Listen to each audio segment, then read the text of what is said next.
All right, welcome back from our short break. I'm super excited to be welcoming our next speaker, who is serving as our closing keynote, Dr. Daniela Pirish. So Daniela is an assistant professor at the Daniels Faculty, University of Toronto. She holds a BSc and MSc in forestry from the University of Belgrade in Serbia and a PhD from the University of Toronto. Her work and research provide real-world solutions and tools that support strategic conservation, restoration, and integrated spatial planning of natural areas in urban and peri-urban landscapes. Her research also includes vegetation monitoring, spatial analysis, and predictive modeling and mapping of the present, past, and future vegetation and plant species distributions.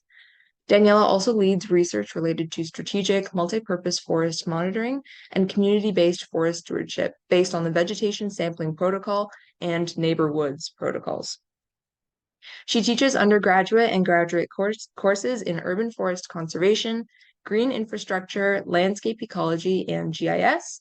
She also collaborates with diverse community groups, NGOs, and different levels of government, and is a member of the Canadian Urban Forest Network Steering Committee. Before academia, as part of the Ontario government, she worked in applied science and research related to the natural heritage system design, spatial restoration planning, conservation planning, and monitoring of settled landscapes. So we're super excited to have Daniela here today to share about managing urban and peri-urban green space strategically. So welcome. Okay. So hopefully this my color scheme looks good. Tells you that I'm in forestry, that's for sure. Thank you so much for the opportunity and what to say, like technology, when it works, it's great. When it doesn't, we know what happens. In a way, I'm very happy that following the previous discussion, what I will be talking about. I have to say that maybe my title, it's a little bit too ambitious, as I was trying to put whole my thinking and career into this, but obviously I'm not going to cover every step. And one thing I decided for today, I'm not going to talk about tree values, ecological goods, services, and benefits, because to be honest, as a developed country ahead of the game, I think this is given. And we hopefully don't need to convince anyone about these values. However, what made me thinking it's and I'm sure everyone who is in the field, we have our moments when you realize that, in particular when it gets to green space, either within and outside of the city, do we have enough? Do we have tree shade? Have we stopped our trees and forests being lost? Do we have space where to plant trees? Do we have seed source? Do we have a quality seed source? Just a little bit to add to the previous discussion. Does everyone sees green from their window? And we can go on and on, but I'm sure many of you seen pictures across our landscape like this. Concrete jungle or the future concrete jungle. And someone previously mentioned, like, where are those lines in where Southern Ontario stops? And my question would be where urban stops and peri-urban begins. And it's not easy, and there is no magic line out there, but I would say rather there is a continuum across our landscape where, put it simply, we went from forest to agriculture to urban development, and now we are going the other way around, from urban to very degraded landscapes. So those lines maybe exist, maybe not, but it's in general, whatever the line, in particular for Southern Ontario, is used, I personally think and believe we are in one huge urban urban with elements of rural landscapes. And as I said, do we need to define those lines? Probably yes or no. We are working on something like that, but Absolutely, it's not easy because they keep changing. The urban boundaries is pushing into the natural landscape, and they're constantly shifting.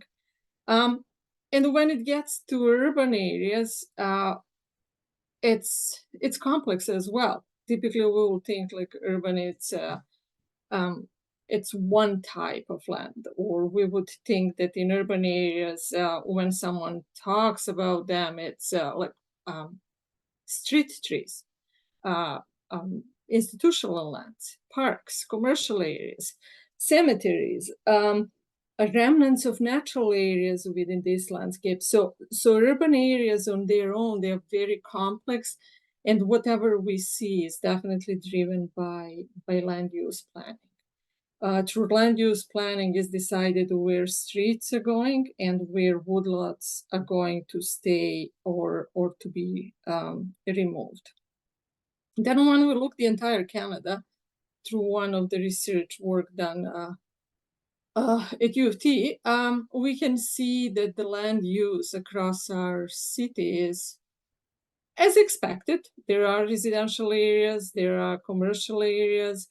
One thing, this is obviously average across Canada, open areas and natural areas make about 37% of urban areas across Canada, which was in a way a little bit surprised. But at the same time, we could say it's a good story and the potential for the future, building future green spaces in urban forest. In essence, residential areas and open urban areas make about 72% of urban land base. While streets makes about 19% of the land base. And why I pulled this out is just because most of our resources in urban areas are devoted to street tree management. And the urban canopy, it's about the same. While most of our natural areas are almost half treed. When it gets to residential areas, the average depends on which part of Canada you're looking at, but it ranges from very few percent in prairies to up to 35% in other parts of Canada. Then we could ask ourselves, like, how much of green space do we have per capita? And often we would think that there is quite a bit, but then when we compare ourselves to other countries, we can see that it's no surprise that Stockholm and Vienna always they pick the prize for the most livable cities and with most green space. Ottawa, it's not that bad, but again, we have to remember that the boundary of the city of Ottawa, it's fairly large and includes some rural landscapes.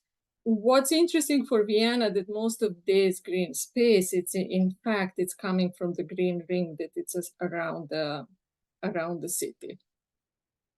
And then it's no surprise, let's say Japan has very low percent natural cover per capita. And then it's fairly easy to understand why they've been pushing that forest bathing so much. It's just because they don't have much green space within the cities. So when we look how we manage urban forest, we can say we have those trees that individually manage one by one, just because of the nature of urban environment. And on the other side, we have these natural areas. And again, individually managed street trees and parks, as I previously mentioned, that's where most of our resources goes. And this is where most of our cities are quite successful, to be honest. It's just in one of our recent study looking urban forestry footprint across Canada, we see that in Ontario, over 60 cities have some forestry department and inventory, and that's no surprise because Ontario is the most urbanized part of Canada. So I'm not going to talk about this component much, except in terms of ecology. Then all these other components, trees growing in residential area, institutional, and so on, they make a huge chunk of our urban forest. But then when we look at them, our new subdivisions don't have much space for good. They're denser, that's for sure, but they don't have many trees.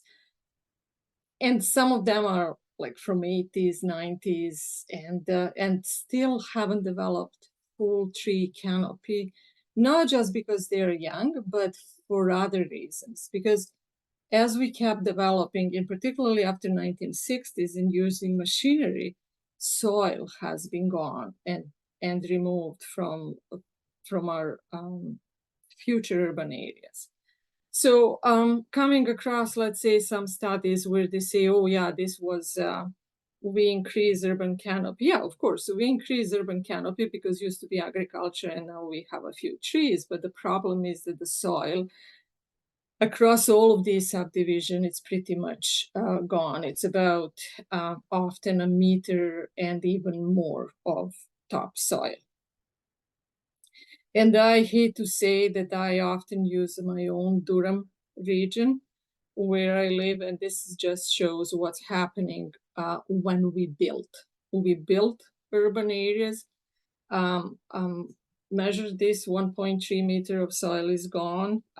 Houses are built, trees are planted with the dust of little bit of topsoil, and then we expect wonders to happen. So, so the piles of the soil that we see across our landscape, they are turned over A horizon with B horizon, they are moved around, and then trees are planted. And I wonder how much that planting cost. And immediately, like within the first year or two, it's obvious that there is not going to be trees there for a longer period of time.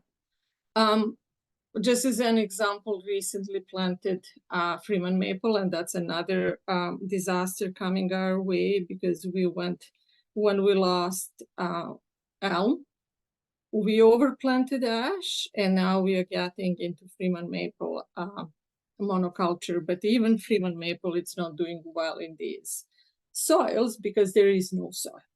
And they are planted literally in glacier deposits in a bedrock. And after a couple years, you can see, let's say, the example of all sorts of problems with these trees, from canopy decline through surface roots, which is simply because they cannot penetrate through the bedrock. A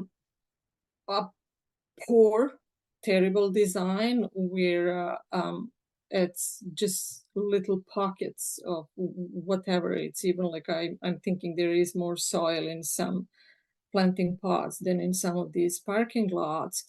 So the result of that is that 15 years, and this is again from my own neighborhood where I can do this fairly easily and follow. 15 years lifespan max on some of these parking spaces, and subdivision 30 to 35 years. So, and once when trees reach their maximum, there is no soil there, it's just decline, or one drier summer, it's enough. Or even like the storm that we had 2 years ago was enough to topple over some of these big trees. That's the story about this newer subdivision, but then everyone knows we have these beautiful big trees in some parts of Southern Ontario, in Toronto, Hamilton, and many other places. And these are the trees that were planted prior that soil remover, when there was a little bit more space and soil left for these trees. And they're they're still holding, but some of them are declining. And that's when we hear from community groups when they start worrying what's going to happen to their neighborhoods or subdivision because the big trees are at the end of their lifespan. And then we have these plastic trees. This is a kindergarten. Again, this is it's a type of green space, but absolutely something that it's horrific. And this is where we raise our kids. And yes, that's why I don't want to talk about impact of trees on our health and how that promotes, because it doesn't. There are no trees there because it's linked again to land use planning and how we look after our space. So definitely those individually managed trees, they have they grow in different spaces. They're more challenged by no means just because of the nature of those spaces, as I mentioned, but also depending, I even didn't want to get into species where they are coming from, their resistance, or so on. But very important component of urban areas, which are natural areas, remnants. It's sort of like we talk about that, but at the same time, we expect wonders with these, that they will be self-sustained, that they're like, oh, what happened to them? And probably the best example is Toronto ravines, which, with all fairness, they're not there by design, but because of the steep slopes and that they were left, fortunately, on the landscape. But they're long and skinny, and I think they're an excellent example of what happens to natural areas within an urban setting after a few decades. So these woodlands, either within urban areas and surrounding landscape, but also across southern Ontario, they're very important for connecting urban and rural, for keeping natural biodiversity, and safeguarding the cities as well. But at the same time, they might not necessarily be always impacted by that development, but the land and the soil around them, it's often impacted.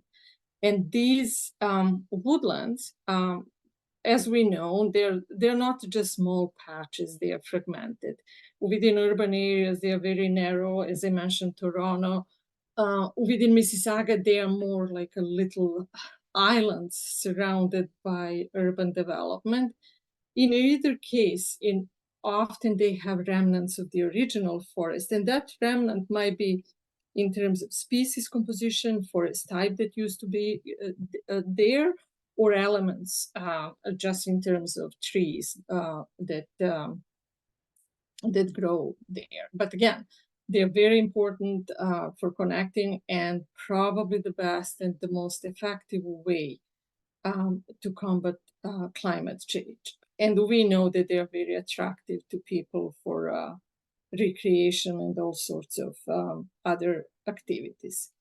But when it gets to these forests, as I said, by roaming through the landscape and being fortunate that we are involved in monitoring with the city of Toronto, Mississauga, Kitchener, Guelph, we come across signals of the past landscape, the big trees and the remnants, that it just makes you thinking, this is how maybe it looked like, if you can even get a glimpse of what has been lost. One thing that I want to stress often in forestry world, we tend to talk only about trees, but the richness of the ground flora often tells more about forest quality and soil quality and biodiversity, often more than the tree canopy. And that's why I'm glad to hear about looking at all sorts of seed sources and making sure that that's preserved. So just as an example, again, not to put Toronto on a bad spot, but Toronto has been one of the cities that is visionary and engaged in monitoring of these natural areas, and not just for our usual stuff, which I know many of our municipalities have done. Oh, what's the dollar value that we can put on our nature? But this is just to understand what's happening within these natural remnants, what's the species composition, and so on. And we were able to model and map and see where are the higher quality patches. And as expected, and it's no surprise, we see them in areas where patches are a little bit more wider, they're less fragmented, which again could be directly translated. Maybe it's too late for Toronto because it has been developed for so long, but for these new subdivisions that are pushing with development, I think this is the lesson learned, what could be potentially avoided. No surprise that species are part of urban landscapes. It's just, it happens that we kind of get surprised, oh, where they're coming from. And again, with the, this is just an example to show what with a strategic monitoring could be done, that we could look and see where are the areas, let's say these red areas and red patches, they're likely more affected by invasive species, and based on this, to make proper management decision where we are going to intervene first. Is it going to be these red areas where we have issues, or maybe we will intervene in these green areas that are still good quality and make sure to protect them?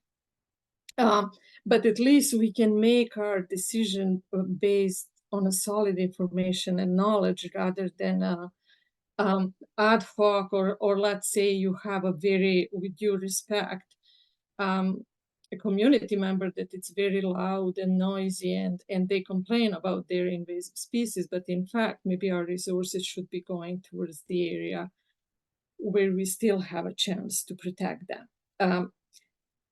It again, it's no surprise across all urban areas where we sample, but also in a rural landscape where we sample. Yes, invasive species are there. Some, like I can tell you that the buckthorn, it's prevalent everywhere. We can put exact number on buckthorn. We can put exact number on garlic mustard, the abundance, and so on. Manitoba maple, I've seen someone ask a question. It's disturbance species. It's a reflection of the open habitat and disturbed habitat. It doesn't do quite well under close forest canopy. So these invasive species are here, and how and what best to manage them, they cannot be looked separately. They need to be looked together with the rest of the forest community. And again, just another example, like sometime we are so keep saying like, oh, the city so and so, that they don't do anything about invasive species. But we as people, we have to admit that in fact, it's us that brought those invasive species. So we did a little study for one of the Wilkett Creek ravine, and one of my students who was measuring there, we wanted to see how old is the invasion, because if you look in 1938, this was a fairly open landscape, agriculture, then the urban environment came. And if you just take this picture now, we can superimpose this on Newmarket, Ajax, any new subdivision, and say this is what's going to happen to you if you don't change the way how you develop. So this invasion, it's an old invasion, and it became apparent to us once when those trees are out there. So at least 85 years old Norway maple invasion in Toronto that came from, yeah, people who wanted to plant Norway maple at the time. I don't justify it, but it's just realizing that when you know something like this, it's what's the management decision. And sometimes that's why I say it's, I may be like an old cynic. It's better to not know than know, because if you don't know, then you don't need to act. And similar situation is across other urban areas. As I said, probably the oldest invasion is buckthorn, and huge buckthorns that we've seen and measured across southern Ontario landscape. The other point with these urban natural areas, besides some of them being remnants of the original forest, about half of them, they're secondary growth forests that came on the land that after clearing was used for agriculture, for pasture, and whatever. And often the species composition tells quite a bit of story. And that's where I can tell you, I can see Norway maple, Manitoba maple. Even like Manitoba maple, in many places where we sampled, it grows on old garbage dumps that people even have no idea that tons of garbage is underneath. So the clues of past management practices, past land uses, they're reflected simply in these natural areas. And again, these natural areas are very important, but within what's going on redeveloping urban areas, the impact pushes to the edge of these urban areas, but also we see more trees being gone. And that's happening in many urban communities across Ontario, Ottawa, Toronto, and many others, where lots get severed and big trees are gone. And once when you turn around, you realize that, let's say, like Long Branch neighborhood, they lost almost like a half of their canopy, slowly nibbling one tree here, one tree there. But this redevelopment and the intensification process is going to continue. And we can just wonder how that is going to have an impact on the amount of green space and canopy per capita, unless we really change the way how we design our urban areas and their expansion. And I'm sure everyone has been at some point involved in some of these protests. Depends where you work, to be honest. If you work for the government, you probably have to stay quiet. But if you NGO, or let's say academia, you may participate in some of these. And we get so many questions, like people are desperate for help, like how can we save, a good example, Toronto Island.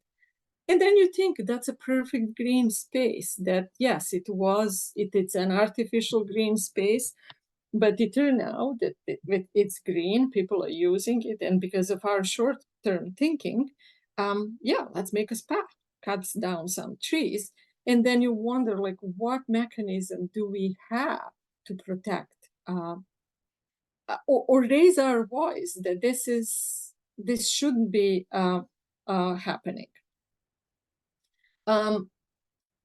And I have many examples like this. Long Branch, again, I use that one because we've been working with the Long Branch community, and it kudos to that community for trying to protect those trees. And development goes in such a way that you lose one or two older trees, the impact on the canopy is huge. And then someone will say, yeah, and I've heard those arguments before, like, yeah, but we better develop inside the city than the urban sprawl. I do agree with that. However, this is not planned development. This is ad hoc, it's opportunistic, yeah. And that's why we have unhappy community groups on both sides of the spectrum. So I do not want to be too negative or maybe too critical, but at the same time, I feel that's my job. I've looked at this picture of Don Mills from 1950s and then was thinking like, okay, what has changed in terms of the way how we build urban communities since 1950s until now? And we can see, yeah, you know what, we increased the density. Yes, but um, um, yeah, we have grown urban forestry, and this, again, there are like over 300 municipalities that have some urban forestry related policy. We produce so many strategies. We have many ways to certify our forest, our trees. We have technology and tools. We can use LiDAR, we can use GIS. We have novel strategies that are nice and glossy. Definitely, we can say that municipalities, at least in Ontario, have been leading in terms of urban forestry. Hate to say it, but the province dropped the ball on urban forestry and population in southern Ontario. Federal government is trying to get there from understand what's going on. So yes, we did make a progress. And certainly all of this could be put in numbers. One impressive, let's say, number is what our study shows that in fact, we have so many municipalities with urban forestry program, which is great. And I'm not sure, like, if anyone else across the globe has done something like this, where we can say these are the areas where we have policies, where we have tree inventory and so on. So that's a really good story. And again, thanks to the public pressure and municipal efforts in terms of urban forestry. I have to say, we have saved some woodlots along the way. We have a green belt plan.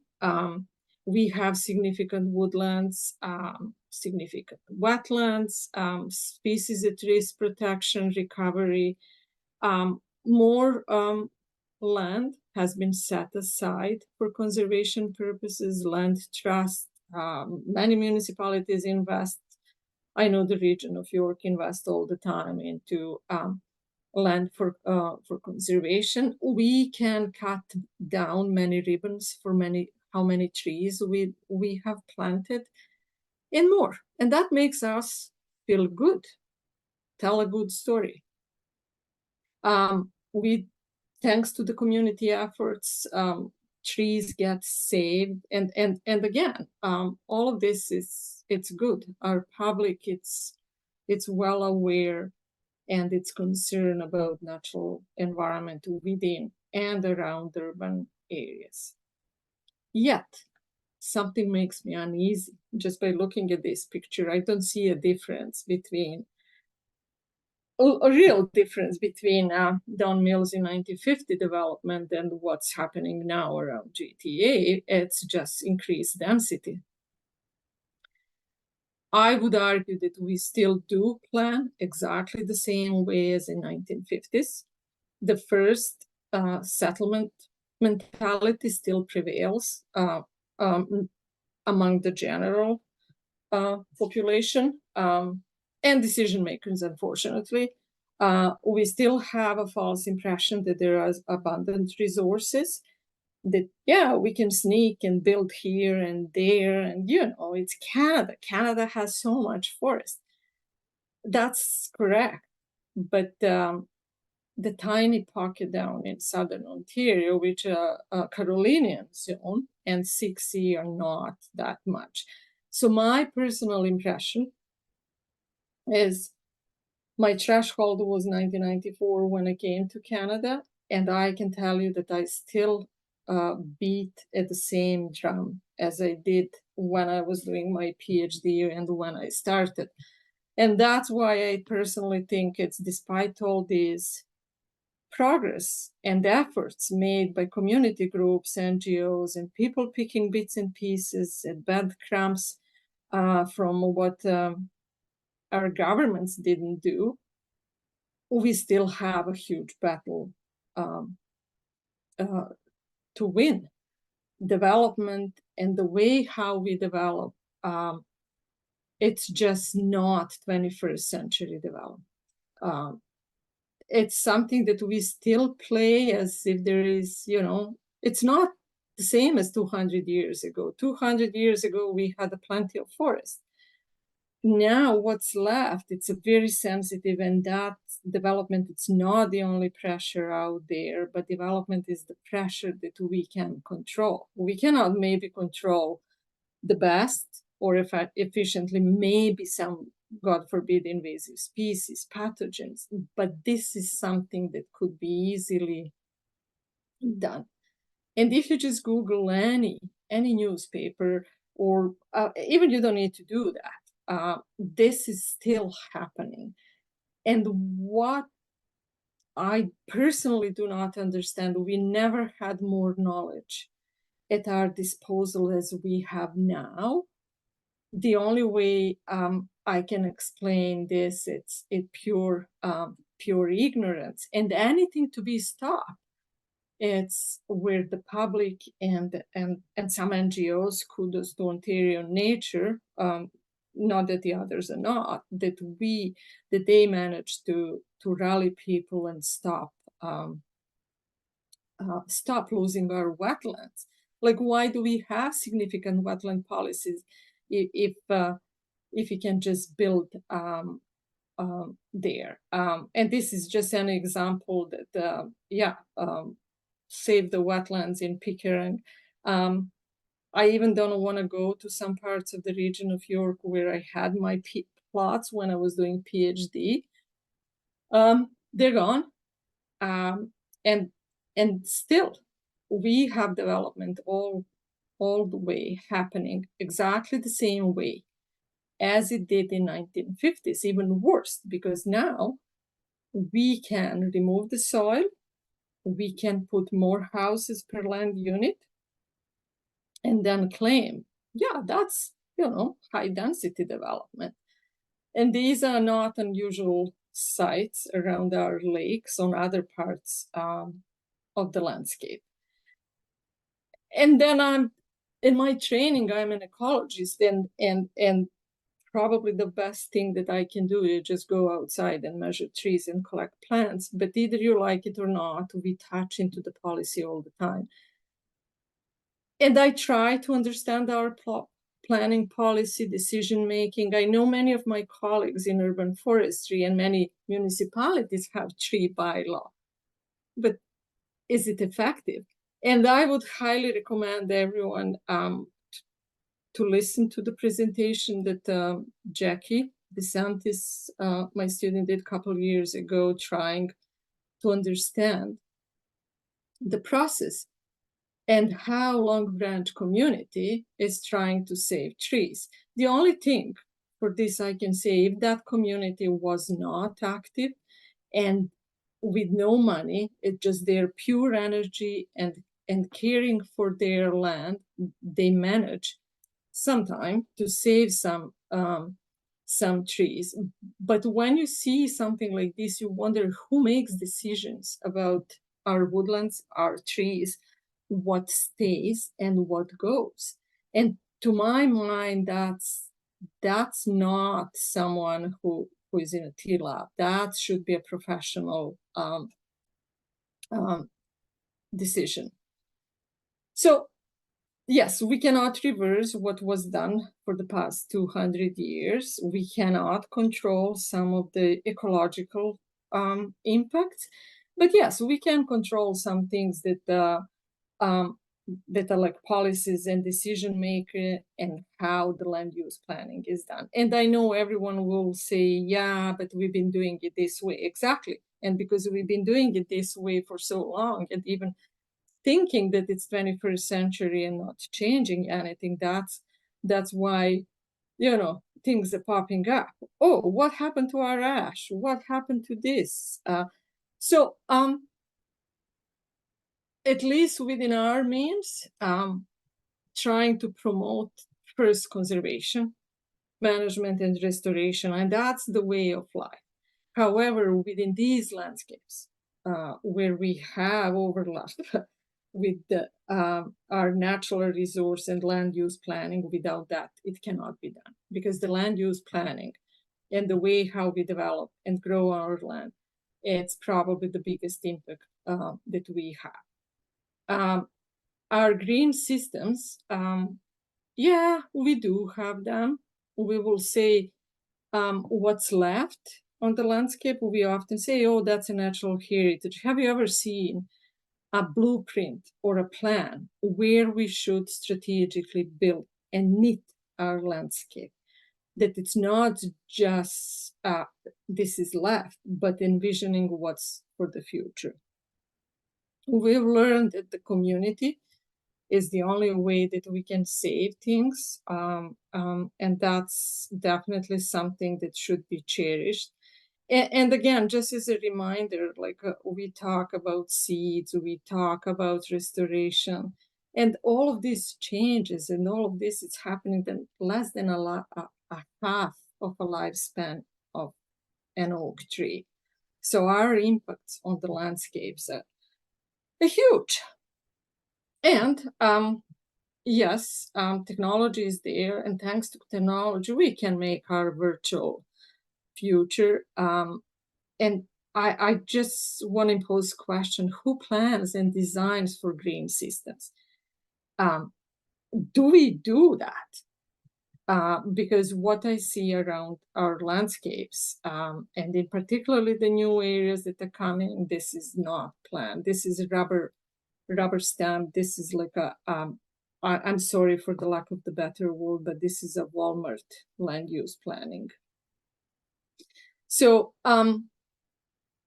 yeah, 21st century, and this is where we are at. The potential is there, definitely. And there are ways where we can grow and increase the canopy, but we also have to be very careful and admit at what price and where we are planting trees, and how much does it cost you to do, let's say, silver cells, thousands and thousands of dollars. And to be honest, they might not perform as well. Instead, we could have put money set aside and create new woodlots. But to do something like that, we have to have a spatial plan, a spatial blueprint of green areas across our landscapes, rather than saying, oh, I'm just dealing with street trees, you're dealing with woodlands, so let's move on. Our study has shown that natural climate solution for Canada, of course, was like a little bit at core scale, and where we determined that the existing canopy cover for Canada is 24%. And there is a potential to go to 36%. I mean, it's urban. However, the highest potential was, again, in those open areas. So that tells us that maybe we need to invest more. We need to create more of these open areas and parks, but in a strategic way, because otherwise, the study that look at the carbon show that it's fairly expensive to establish canopy just based if you look at carbon. So being strategic and making sure that we are not planting disposable trees, it is a challenge, but also we have to admit to us that, yeah, that's still happening out there. And again, Durham region, why can't we admit that some of these, it's honey locust planted already touching wire? It's a very busy road. They will be chopped and pruned even if they grow in a few years. But we are not ready to admit that some of these spaces, they cannot sustain trees. And I'm a tree hugger. But my argument is this money should be put aside in woodlands and creating new parks and new areas And these poor trees, they will provide the same function probably as some tall shrub or something like that. So it's changing the way also how we as professionals are looking, and being brave to admit that not every space is for trees, because at the end of the day it will cost us way much more than what it offers.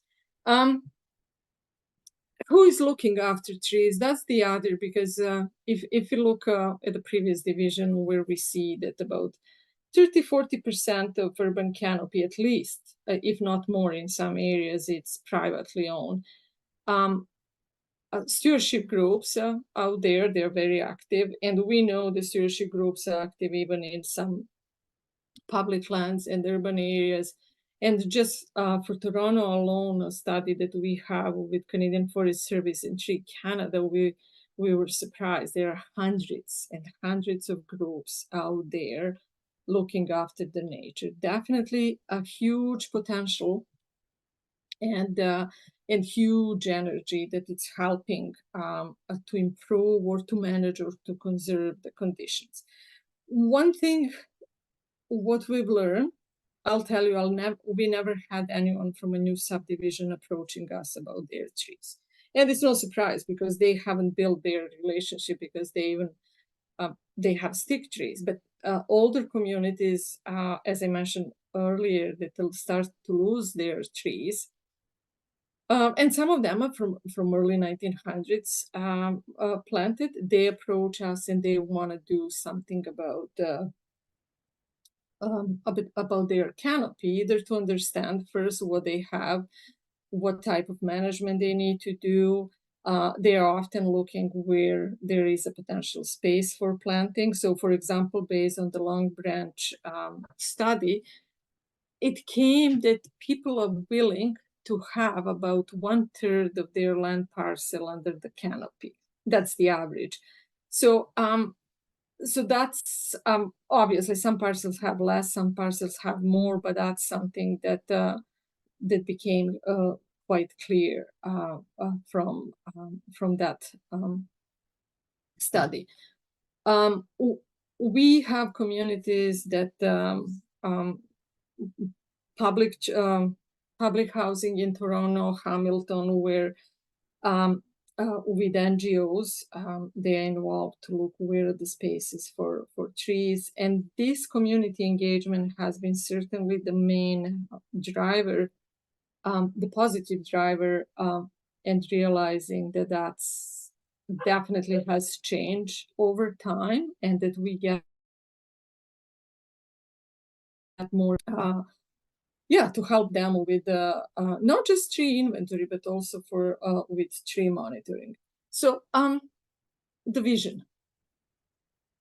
The vision, I think all of us, it's within our means, what we as within our field can do, and how to keep that vision. For us, it's definitely education. Generation of students have been trained at U of T and through all of these different programs, building partnership. Most of our project, not their partnership, where we try to help with what we know. Community engagement, as I mentioned, definitely it's one of the main driver, and sharing the knowledge that it's relevant to the community, that it's relevant to the application.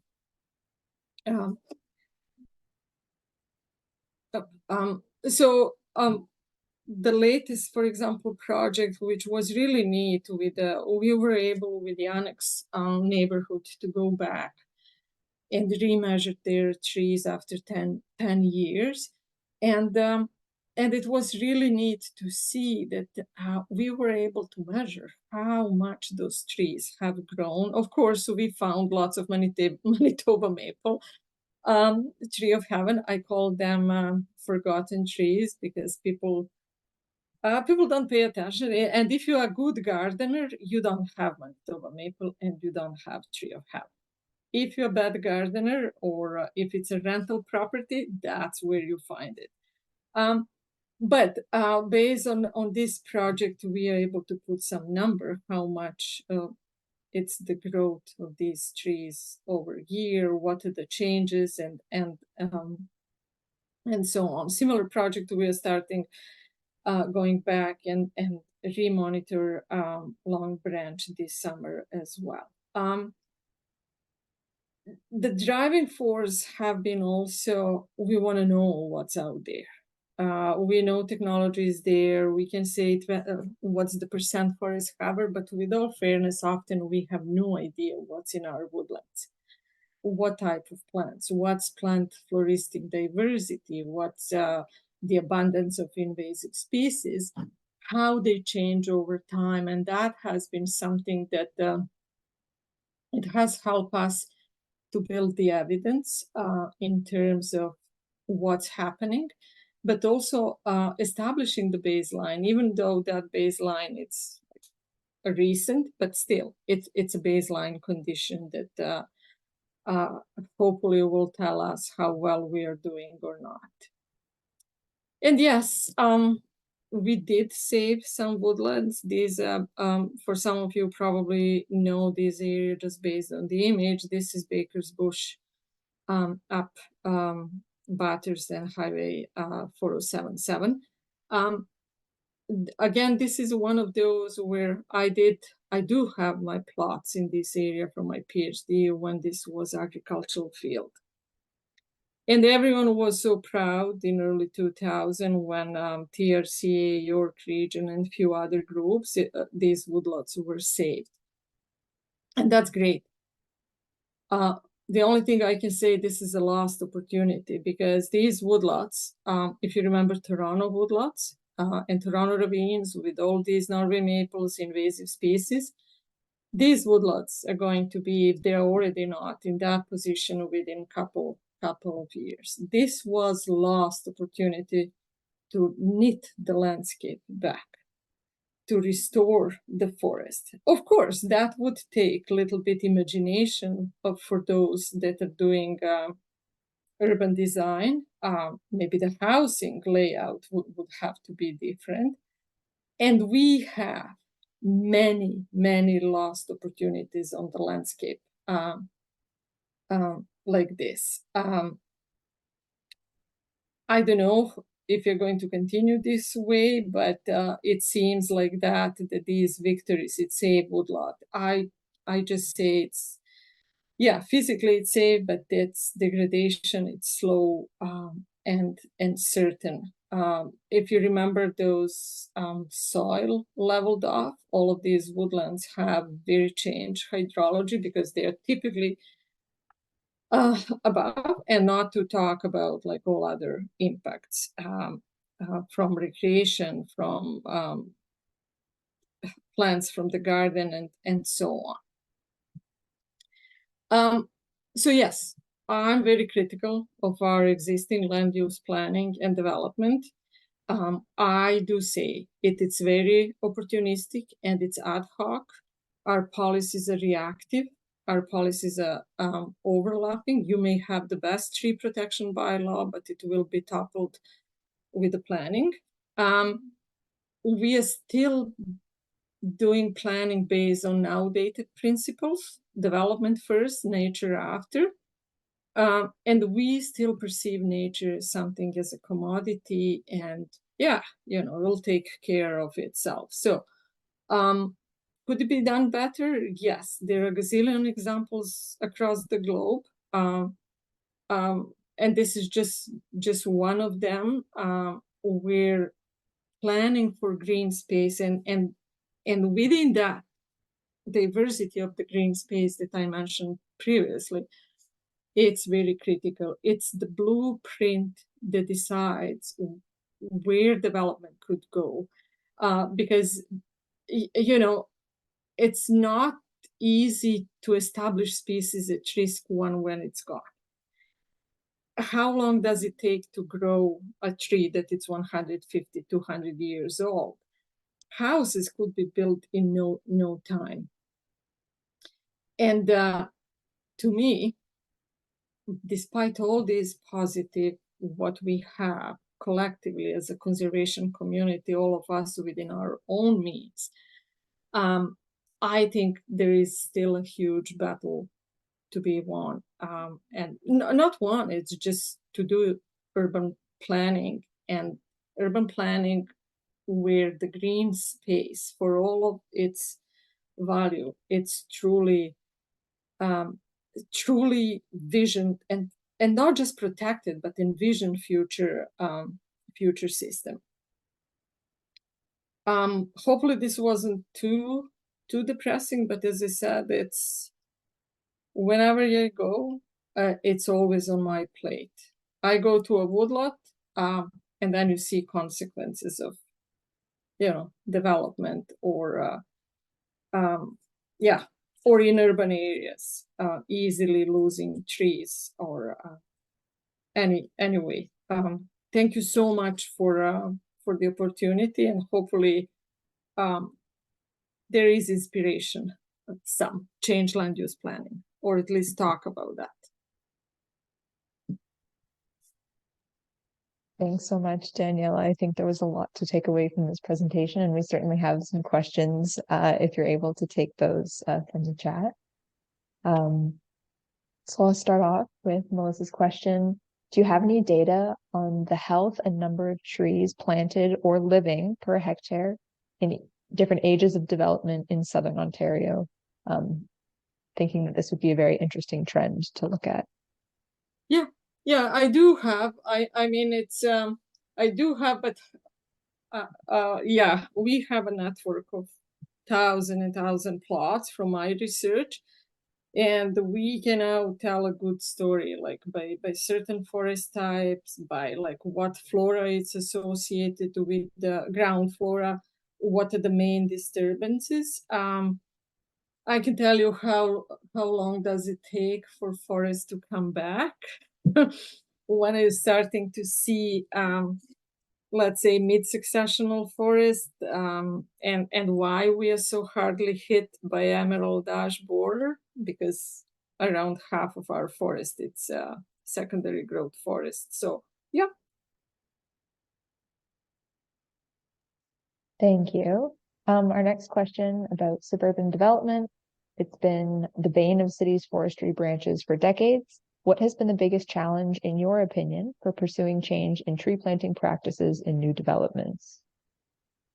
Honestly, I do think it's, as I said, the province, it's not, as we know, we have provisional policy statement, we have about natural heritage, and then everything it's in hands of municipalities. What's the freedom that they have to protect soil, to make sure that there is no grading of soil? I don't know what's wrong with us that we cannot follow topography, that we have to scrape soils. Definitely, maybe some municipalities are better than the others, but that's a huge problem. It's also, I know that we increase density of houses per hectare, but the green space hasn't increased. So that's another problem. And maybe the best would be to go per capita, green space per capita, rather than per subdivision or something like that. But yeah, again, I will never get a job with developers, so we know that. So I can say really that they will throw a kerfuffle, they will go and complain to municipalities. And that's where I say the decision-making should be in hands of professionals, foresters, planners, landscape architects. Take politicians outside of zoning and decision-making. But I know it's not, it's utopia. Right. Well, I mean, along that same line of thought, we have a question that says, how do we convince city planners to stop focusing on density and consider lifestyle and healthy neighborhoods with more green space? And that's a very good question. So I'll tell you one thing. My friend who retired earlier than she wanted, she was a planner. And unfortunately, planning is such a beautiful profession, but within our policy framework and our decision-making model, planner, it's just someone who is shuffling the paper for the politicians. I'm sorry for saying that,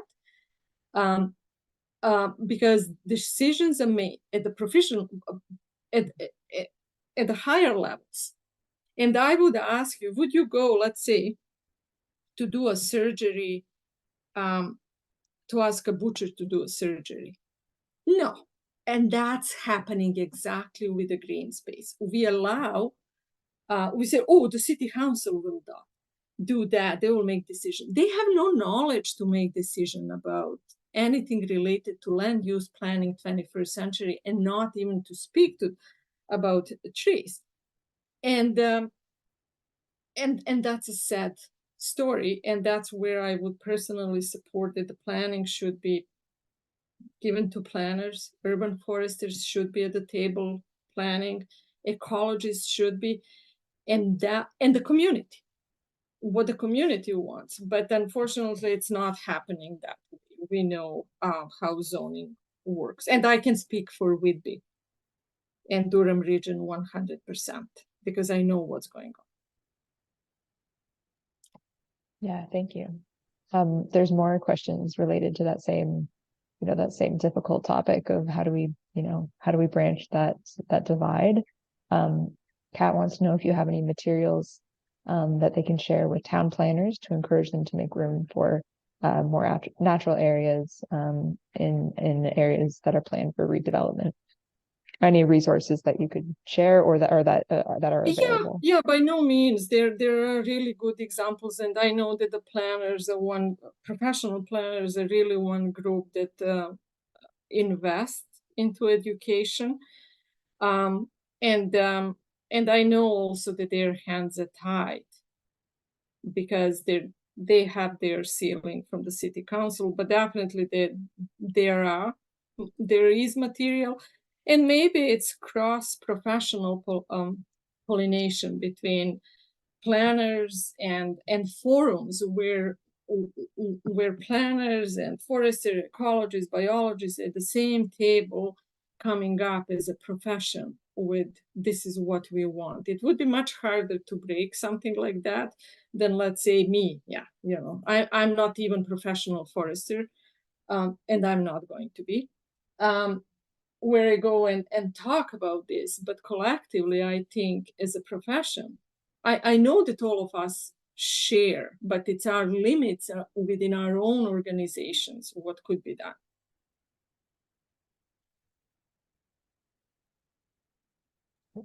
Sorry, I was muted. Yeah, thank you for sure. A couple more questions here, if you still have time. Oh yeah, sure. Okay. This one says, forgive my ignorance, but can municipal planners add or enforce more tree protection requirements or buffers on developers? As greenness declines, it seems to be the last measure of defense for existing old trees, as well as open areas to plant compensatory trees taken down. Oh, by no means there are mechanisms out there. And I know that, you have tree policy protection. I know that there are some municipalities where there is more crosswalk between planners and foresters. But it depends how much is that municipality and their politicians, city council, how much they are open.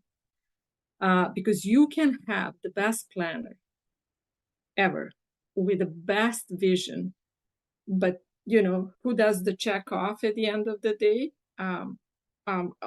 Let's be honest, how our planning is done by zoning. I personally haven't seen any single blueprint. When I say blueprint, a map showing me this is a system of green areas for city X. We go, oh yeah, there is a room to build a building. So now developers goes, he or she talks to the city council, and now we have one building, second building, and then what happens? Oops, where is our green space? That's how it's done. I'm sorry, but there is a way. Afterthought. Right. Yeah, for sure. And I think that I think most people here, if not all, are coming from that same perspective. So I think it's really important, what you're bringing to this conversation in terms of bridging that divide.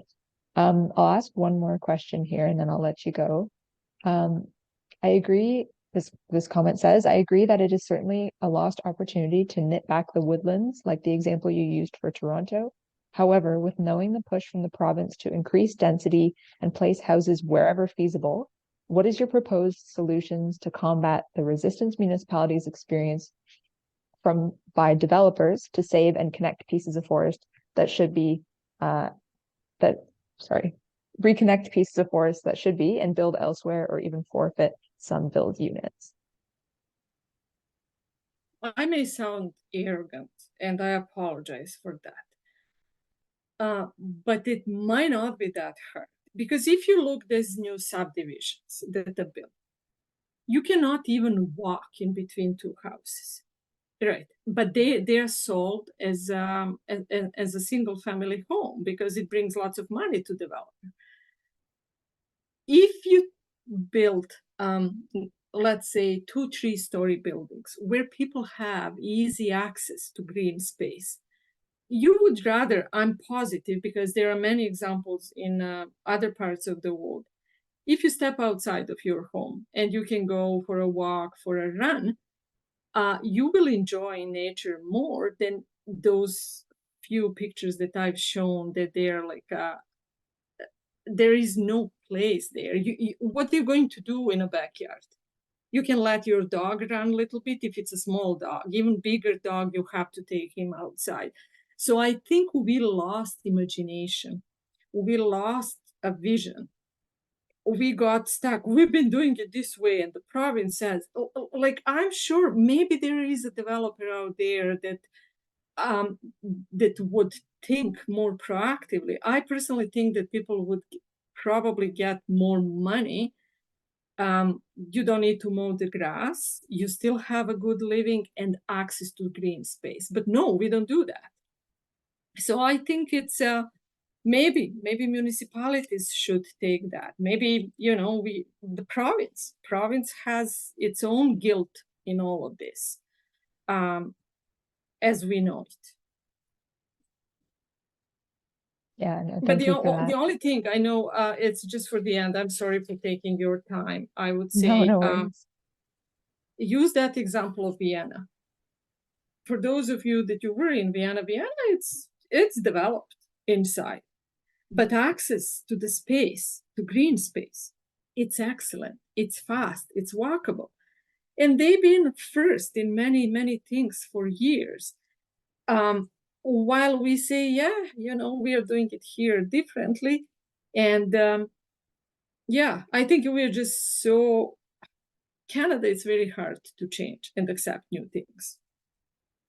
Unless something terrible happens. And then it's, yeah, like a walkathon. Now we change our policy for how we manage our water. And my fear is that we do not realize how really we are clinging in Southern Ontario in terms of what's left. But it's not only forest, it's the land out there that it's disappearing. Yeah, it's an unfortunate sorry,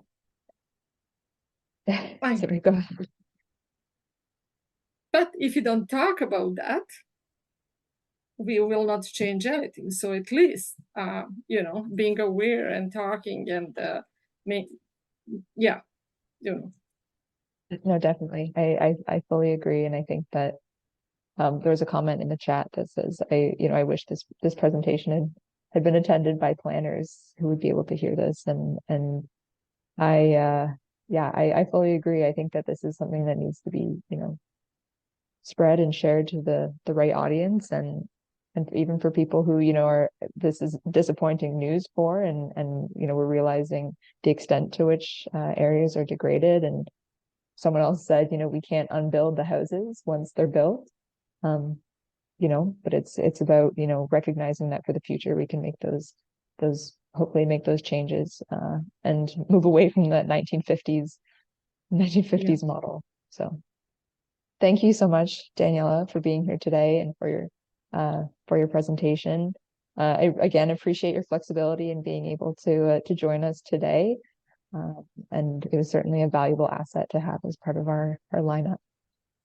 Thank you so much for the opportunity. And I'm not depressed. That this is just my motivation to keep doing so. I wish you the same, guys. Excellent work on everything what was covered with this conference. Thank you so much. I'll let you go then, and we'll just close out today's session.